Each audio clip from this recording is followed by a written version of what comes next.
Les masques sont inutiles si vous n'êtes pas malade, si vous n'avez pas été personne contact proche de personnes malades et que le port du masque ne vous a pas été recommandé. Les Français ne pourront pas acheter de masques dans les pharmacies parce que ce n'est pas nécessaire quand on n'est pas malade.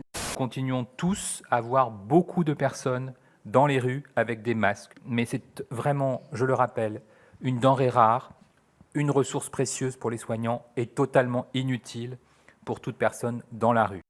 Et vous savez quoi? Moi, je ne sais pas utiliser un masque. Je pourrais dire, je suis ministre, je me mets un masque. Mais en fait, je ne sais pas l'utiliser. Parce que l'utilisation d'un masque, ce sont des gestes techniques précis. L'usage du masque en population générale n'est pas recommandé et n'est pas utile. Que le port du masque serait l'alpha et l'oméga de la protection des personnes, c'est faux.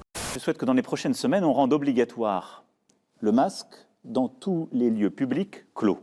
On ne va pas fermer toutes les écoles de France, comme quand il y a une épidémie de grippe en France, on ne ferme pas toutes les écoles de France. Et jusqu'à nouvel ordre, les crèches, les écoles, les collèges, les lycées et les universités seront fermés. Pas besoin de vérifier que la France soit prête, la France est prête. L'hôpital français est prêt, la médecine de ville est prête, nous faisons en sorte de fournir tout le matériel nécessaire aux hôpitaux. Un pays, hélas, qui n'était pas préparé du point de vue des masques. On n'a pas envie que pour les activités comme le café, le restaurant, même faire ses courses, on ait une société à deux vitesses. Et par exemple, quand on parlait du pass sanitaire, nous souhaitons le réserver aux grands événements. Certains pays ont fait d'autres choix. Et j'ai déposé moi-même un amendement qui a été voté pour justement inscrire très clairement dans la loi qu'un restaurateur, un cinéma, un théâtre ne pourrait pas demander le pass sanitaire pour laisser conditionner l'accès du public.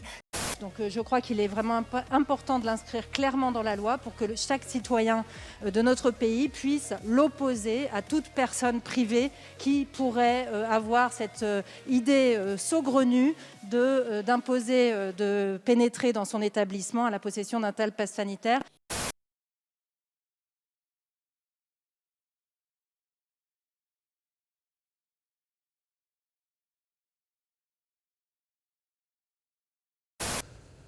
Je suis contre le pass sanitaire dans le resto. Je suis contre le pass sanitaire pour emmener ses gamins à l'école. Je suis contre tout ça. D'ailleurs, je me suis prononcé très tôt, il y a des mois. On ne parle pas de ça. Nous posons une ligne rouge. Cependant, le pass sanitaire ne pourra jamais concerner les activités de la vie quotidienne. Le pass sanitaire s'appliquera dans les cafés, les restaurants. En aucun cas, un pass sanitaire ne sera réclamé pour aller dans un commerce alimentaire ou dans un restaurant. Et je me permets d'insister sur ce point. Les centres commerciaux ainsi que dans les hôpitaux, les maisons de retraite, établissements médico-sociaux. De quoi s'agit-il? Il s'agit d'une mauvaise polémique qui est née d'un tweet de la responsable du Front National ce matin. La vaccination contre le coronavirus ne sera pas obligatoire. Le président de la République s'y est engagé, le Premier ministre également. J'ai eu l'occasion de le dire, le vaccin contre le coronavirus ne sera pas obligatoire ni pour prendre un transport en commun, ni pour rentrer dans un restaurant, et évidemment pour aller travailler. Je ne rendrai pas la vaccination obligatoire. Pour les personnels soignants et non soignants, des hôpitaux, des cliniques, des maisons de retraite, des établissements pour personnes en situation de handicap, la vaccination sera rendue obligatoire sans attendre. Ce pass sanitaire ne saurait donc être prolongé au-delà de la date du 15 novembre, qui est la date consensuelle entre les députés et les sénateurs réunis en commission mixte paritaire. Le 15 novembre, ce n'est pas si loin, et si nous pouvons nous en passer avant, évidemment, nous le ferons. Donc ce n'est pas un outil qu'on a vocation à utiliser pendant des mois et des mois. C'est un outil qui nous permet, entre guillemets, de passer le cap de la vague. On dispose de cet outil du pass sanitaire, donc vous savez que la possibilité d'y recourir s'éteint au 15 novembre prochain. Donc ce que nous voulons, ce que nous allons proposer au Parlement, c'est de maintenir pendant plusieurs mois encore, jusqu'à l'été, la possibilité d'y recourir. L'autre question que vous avez posée, c'était sur la troisième dose. Il n'y aura pas d'impact de la troisième dose sur le pass sanitaire. À partir du 15 décembre, il vous faudra justifier d'un rappel pour prolonger la validité de votre pass sanitaire. Je considère qu'en France, on est un pays égalitaire, égalitariste.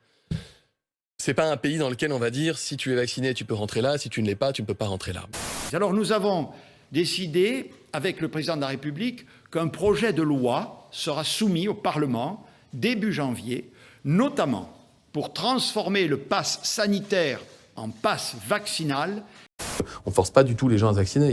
Désormais, seule la vaccination sera valable dans le pass. Le pass vaccinal est une forme déguisée d'obligation vaccinale. Plus on se fait vacciner, plus on augmente nos chances de ne pas avoir de nouvelles vagues. La vaccination, ça marche.